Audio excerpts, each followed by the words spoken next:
What's good, YouTube? It's your boy, Blue Blood Sports TV, back at y'all with another one.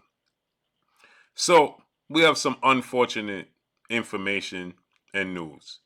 As WBA Super Featherweight World Champion Dominican star boxer Hector Garcia, who is now 16 wins, 1 loss, no draw, 10 wins by way of knockout.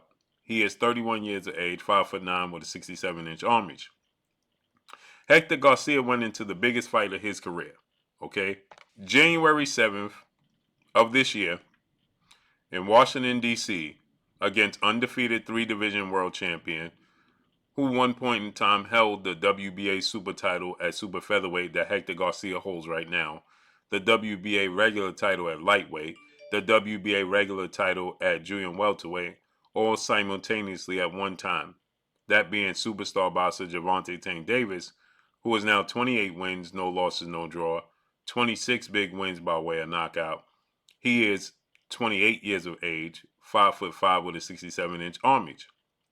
With that said, Gervonta Tank Davis gave Hector Garcia the opportunity for the biggest fight of his career, seeing as though he was coming off of 2 convincing, big, confident, boosting, shocking victories. He beat Christopher Little B-Hop Primetime Colbert in an upset victory. Colbert was the favorite, late replacement. Colbert was supposed to fight for the WBA title against Gutierrez. Gutierrez, he tested positive for the C19. He was pulled from the fight. Hector Garcia was the late replacement. He dropped Chris Colbert and beat Chris Colbert. Then he fought Gutierrez himself, and he won a unanimous decision against Gutierrez, winning the WBA title. Now he's an Olympian. He's Dominican. He's a southpaw, right? And Gervonta Tank Davis gave him the opportunity ahead of his big, highly anticipated showdown with undefeated lightweight, junior welterweight, Mexican superstar title contender, King Ryan Garcia, who's 23 wins, no losses, no draw, 19 wins by way of knockout. He is 24 years of age, 5'10" with a 70-inch arm reach. With that said, that's scheduled to take place April 15th, Las Vegas, Nevada. So Gervonta Tank Davis, he gave Hector Garcia the opportunity. Tough fight. Southpaw, big, Olympian, skilled. And Gervonta Tank Davis, he was struggling in the early half of the fight. That's nothing new. Gervonta Tank Davis, he struggled in the first half of the fight with 4-division world champion Mexican superstar boxer Leo Santa Cruz until he got the brutal knockout victory. He struggled in the first half of the fight with former WBA junior welterweight regular champion Mario Barrios until he made an adjustment and he got an 11th round knockout en route, 3 knockdowns en route to the knockout in the 11th round. Okay? He faced off against many people, and Gervonta Tank Davis, you could say, was struggling in the first half of the fight. He's a historically slow starter. He calculates a lot of information. He computes a lot of information, and he makes adjustments in the fight.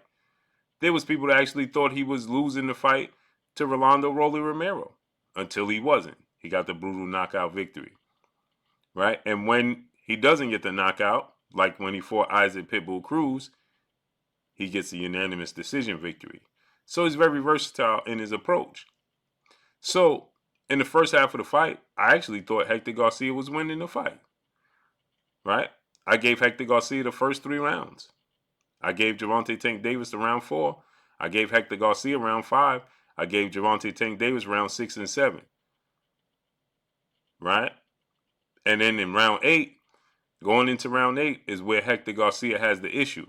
Because Hector Garcia is feeling like this altercation, the brawl that broke out, the almost brawl that broke out in the crowd, that uncommonly the referee called a halt to the fight, sent both fighters to the neutral corner until they squared away what was taking place in the crowd. That's not normal.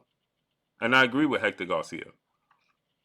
Where I disagree is Hector Garcia says that he was winning the fight, which I thought he was up around. But I thought, Gervonta Tank Davis was coming on strong. I thought he won the 4th round clearly, handily, which was an indication to me that he was computing the necessary information he needed to close the show. I picked Gervonta Tank Davis by a 7th round knockout, right? So I knew he was going to be behind, possibly on the cards. It was going to be a struggle because Hector Garcia is a southpaw. He's Olympian. He's skilled. He's slick, right? So I knew it was going to be a tough fight. He's bigger than Tank. But in that 4th round was the indication of what I thought was going to happen, and that was Tank was eventually going to catch up to him. And in the 8th round, I thought Tank won 6 and 7 clearly. And when you win round 6 and 7 clearly, and you run round 4, now it's 3-4 going into the 8th round, right? And that's when this altercation broke out in the crowd. And Hector Garcia, again, like I said, the referee uncommonly called a halt to the fight, sent both guys to the neutral corner. And Hector Garcia, I thought, was up on the cards. Like he said, he thought he was winning. And then he says, if he beats Gervonta Tank Davis, that's a travesty. But it's a career boost, a life changer for him. Absolutely. I don't know if it's a travesty, but it's a huge shocker and upset.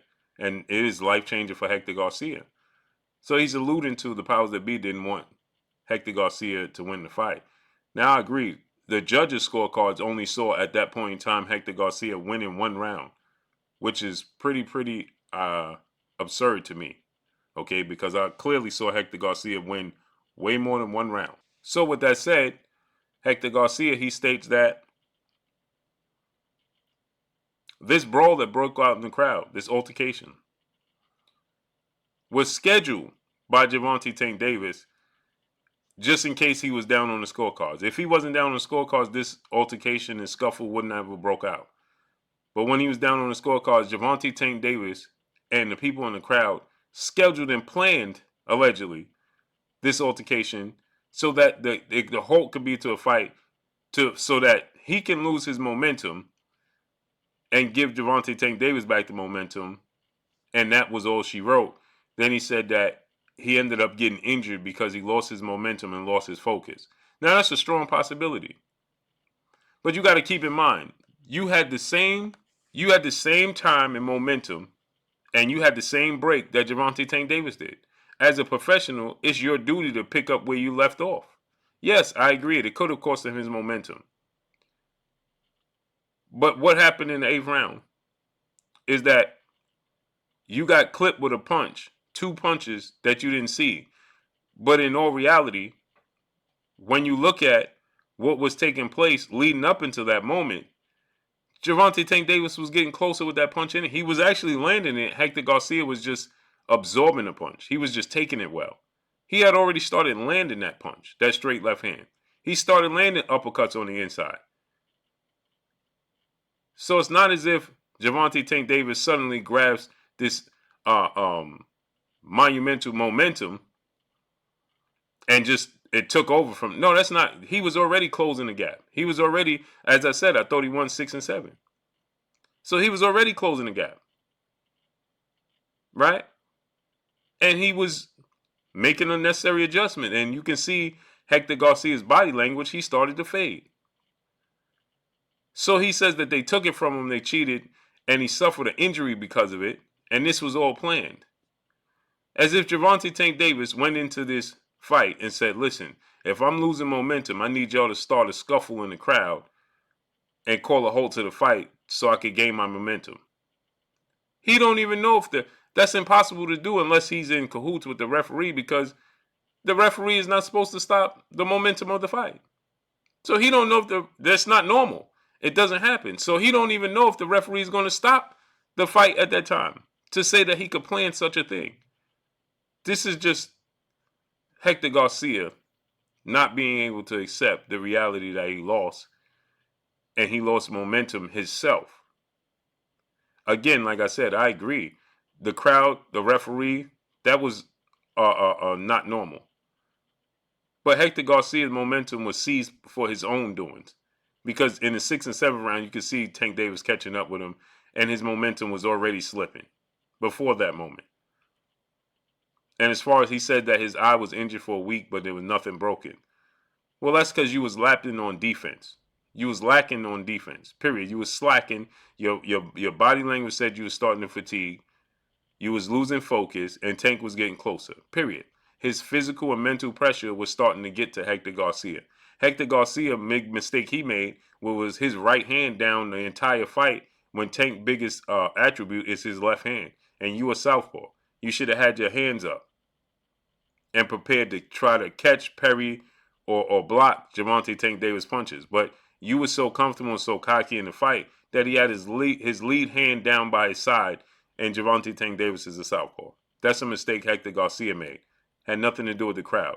Not to mention the biggest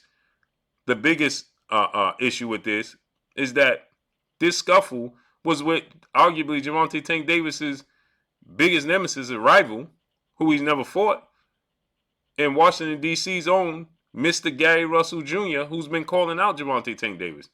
So why would Gary Russell Jr. be in cahoots with Gervonta Tank Davis? Because he has to cooperate with this situation for it to get to this, to know that this is going to be planned. They didn't pick out Gary Russell and say, hey, we're going to pick a fight with Gary Russell and get everybody riled up. That's impossible. So Hector Garcia, you just got to accept your loss. You just simply lost to the better man. You made mistakes and you had to pay, and you paid, period. And that's all I got for y'all. You're still the world champion super featherweight. Go ahead and defend your title. Still make a name for yourself. You're more well-known. There's big fights to be made. Go ahead and do that. And that's all I got for y'all. Make sure you hit the like button. Drop a comment in the comment section. Let me know what y'all think. Y'all already know what it is. It's your boy Blue, Blue Blood Sports TV. Hate, like, comment, and subscribe. You haven't subscribed, hit the subscribe button. Hit the like button. Hit the bell icon to get all the new notifications. Follow me on Instagram at Blue Blood Sports TV, all one word. Y'all already know what it is. Shout out to the entire LDBC. Shout out to Black Media Row. Make sure you like your shitty videos. That's all I got for y'all. Peace.